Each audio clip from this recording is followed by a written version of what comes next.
আসসালামু আলাইকুম। আমি ডাক্তার আবু বকর সিদ্দিক, মনিমা হোমিও, মোহাম্মদপুর, ঢাকা। আমি এখন যে বিষয় নিয়ে কথা বলবো তা হলো হাইড্রোসিল।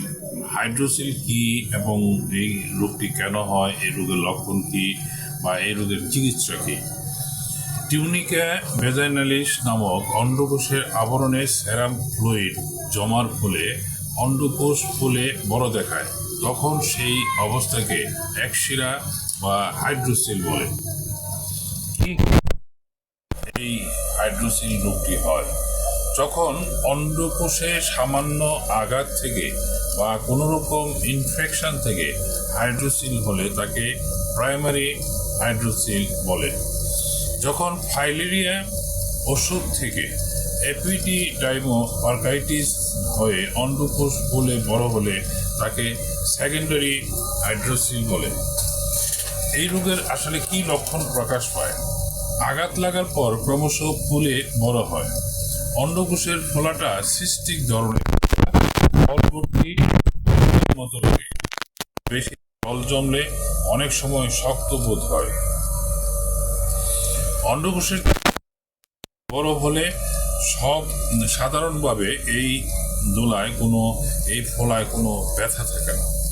অনেক সময় ফাইলেরিয়া রোগ থেকে ফাইলেরিয়াল এপিডাইমোপারকাইটিস হাইড্রোসিল হলে শরীরে অল্প অল্প জ্বর থাকে। অন্ডকোষের চারিদিকে জল জমে জল ভর্তি বেলুনের মতো লাগে, তখন খুব শক্ত বোধ হতে পারে।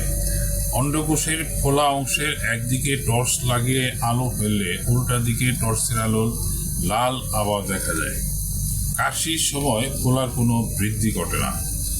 ফোলাটা আঙুল দিয়ে টিপলে ফ্লাকচুয়েশন টেস্ট পজিটিভ হয়।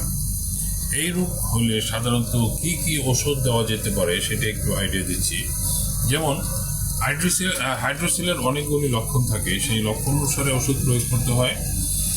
তার মধ্যে উল্লেখযোগ্য যে ওষুধগুলি হলো অ্যাপিসমেল, আর্নিকামন, আর্সেনিকেল, ব্রায়োনিয়া এল, অরামের, ক্যালকেরিয়া কার্ব, বোনিয়াম, ক্লোরিক অ্যাসিড, গ্রাফাইটিস, আয়োডাম, ক্যালিআয়ুর, pulsatilla, rhododendron, silicea, selenium, spongia, sulphur ইত্যাদি। আসলে এই রোগটি যার হয় আসলে একটা দীর্ঘমেয়াদী চিকিৎসা।